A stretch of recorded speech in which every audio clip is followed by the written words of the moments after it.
उनको बताया है कि कितने बरसों से भारत में पाकिस्तान की तरफ से जो उनके एडेड प्रमोटेड ट्रेन टेररिस्ट आकर भारत में आतंक मचा रहे हैं, चाहे वो मुंबई का ब्लास्ट हो, ट्रेन ब्लास्ट हो, जम्मू कश्मीर के असम्बली के सामने जो सुसाइड बॉम्बर का ब्लास्ट हो, फिर पुलवामा हुआ, उससे पहले पठानकोट, फिर पिछले साल रेसी में एक बस के ऊपर गोलियां चलाई गईं।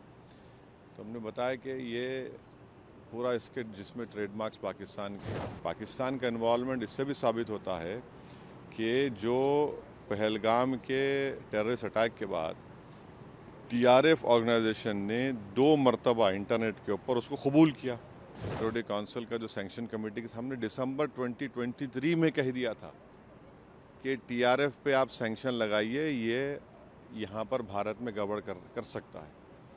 आज जो सुबह में हम बहरीन के डिप्टी पीएम हैं शेख खालिद बिन अब्दुल्ला अल खलीफा, फिर उसके बाद जो शूरा काउंसिल के चेयरमैन हैं हिज एक्सेलेंसी अली बिन सालेह अल सालेह, और फिर जो फर्स्ट डिप्टी स्पीकर हैं हिज एक्सेलेंसी अब्दुल नबी सलमान अहमद साहब के साथ और कौंसलर रिप्रेजेंटेटिव की हमारी मीटिंग हुई।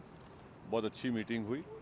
उसमें तमाम ग्रुप ने जो जय पांडा उसकी क़यादत कर रहे हैं, हमने भारत का पक्ष रखा। हमने उनको बताया है कि कितने बरसों से भारत में पाकिस्तान की तरफ से जो उनके एडेड प्रमोटेड ट्रेन टेररिस्ट आकर भारत में आतंक मचा रहे हैं और कितने लोगों की जानें गई। हमने पूरे डेटा उनको दिया कि चाहे वो मुंबई का ब्लास्ट हो, ट्रेन ब्लास्ट हो, जम्मू कश्मीर के असम्बली के सामने जो सुसाइड बॉम्बर का ब्लास्ट हो, फिर पुलवामा हुआ, उससे पहले पठानकोट, फिर पिछले साल रेसी में एक बस के ऊपर गोलियां चलाई गईं। तो हमने बताया कि ये पूरा स्किट जिसमें ट्रेडमार्क्स पाकिस्तान के हैं। और एक बात हमने बताई कि जो टीआरएफ ये जो टेररिस्ट ऑर्गेनाइजेशन है, 1262 जो सिक्योरिटी काउंसिल का जो सैंक्शन कमेटी के सामने दिसंबर 2023 में कह दिया था कि टीआरएफ पे आप सैंक्शन लगाइए, ये यहाँ पर भारत में गड़बड़ कर सकता है। तो टीआरएफ के बारे में अभी से हमने बोला, दिसंबर 2023 से सरकार ने यूएन सिक्योरिटी काउंसिल को 1262 को सैंक्शन को बता दिया।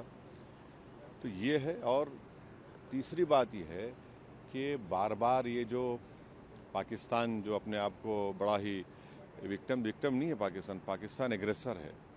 और हमने 15 अप्रैल को जो आसिम मुनीर की स्पीच हुई, जिन्होंने कश्मीर के बारे में जो बात कही, उसके बारे में हमने बताया।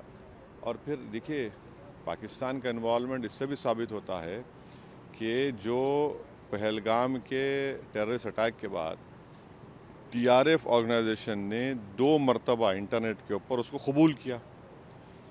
और भारत सरकार ने, जो हमारे एक्सपर्ट्स ने, साइबर के एक्सपर्ट्स ने मालूम किया, तो वो तो पाकिस्तान के मिलिट्री कैंटोनमेंट के करीब से उन्होंने उसको इंटरनेट पे डाला। वो तो फुटप्रिंट्स निकल नहीं सकते। और तीसरे, हमारी देश की जो प्रीमियर इन्वेस्टिगेटिंग एजेंसी एनआईए ने केस रजिस्टर किया है, तो इसमें पूरा इसका इन्वॉल्वमेंट है। और फिर भारत तरफ से जो एक्शन लिया गया, तो पहले उन 9 मुकामात को हमने निशाना बनाया जो यूनाइटेड नेशन के डेजिग्नेटेड टेररिस्ट ऑर्गेनाइजेशंस का ऑफिस है, और पाकिस्तान ने बेहूदगी की। तो फिर 9 और 10 को वो एयर बेसिस पर उनको सबक सिखाया गया। तो ऑल इन ऑल हम बता रहे हैं कि भारत तो चाहता ही नहीं है, मगर कंटिन्यूसली एक पड़ोसी मुल्क भारत में इंस्टेबिलिटी पैदा करना चाह रहा है, भारत में हिंदू मुस्लिम नफ़रतों को बढ़ाना चाह रहा है, और उन्हीं के पास से ये टेररिस्ट आते हैं, ये सब तमाशे करते हैं।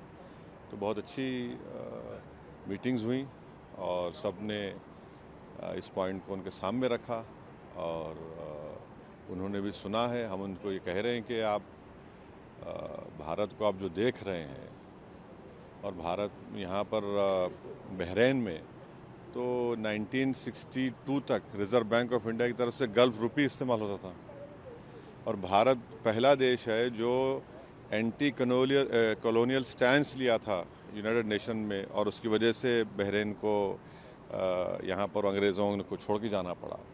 और हमने उनको बहरीन की हुकूमत को याद भी दिलाया कि 2018 और 22 में आप ही के एक बहरीनी डिप्लोमेट की वजह से पाकिस्तान को FATF ग्रे लिस्ट में डाला गया और एक आतंकवादी जो यहाँ पर छुपा हुआ था उसको 2015-16 में उन्होंने भारत सरकार के हवाले भी किया। तो हम उनसे कह रहे हैं कि मिडिल ईस्ट में FATF के मेंबर हैं और वो पाकिस्तान को दोबारा ग्रे लिस्ट में लेकर आए, क्योंकि जो फंड्स आ रहे हैं उसके ऊपर कोई रोक टोक नहीं है। और 2026-27 में बहरीन सिक्योरिटी काउंसिल का मेंबर भी होने जा रहा है, तो इस एतबार से भी ये बहुत अच्छा रहा।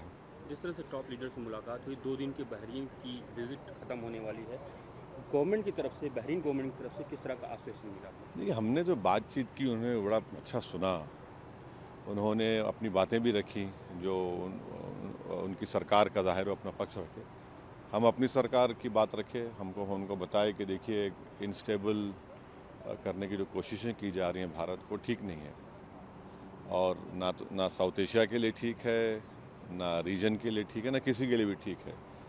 तो उन्होंने भी कहा कि हम तो यहाँ पर करीब 7 लाख से करीब ज़्यादा नॉन बहरीन रहते हैं, बड़ा हिस्सा हमारे करीब 2 लाख मलयाली इंडियंस रहते हैं, फिर कर्नाटका के हैं, तेलंगाना आंध्रा के हैं और मुख्तलिफ भारत के लोग यहाँ पर रहते हैं। तो सब उन्होंने उस बात को माना कि भाई यहाँ पर आप भारत के लोगों का बहुत बड़ा कंट्रीब्यूशन है बहरीन के लिए। हमने भी अपनी बात रखी।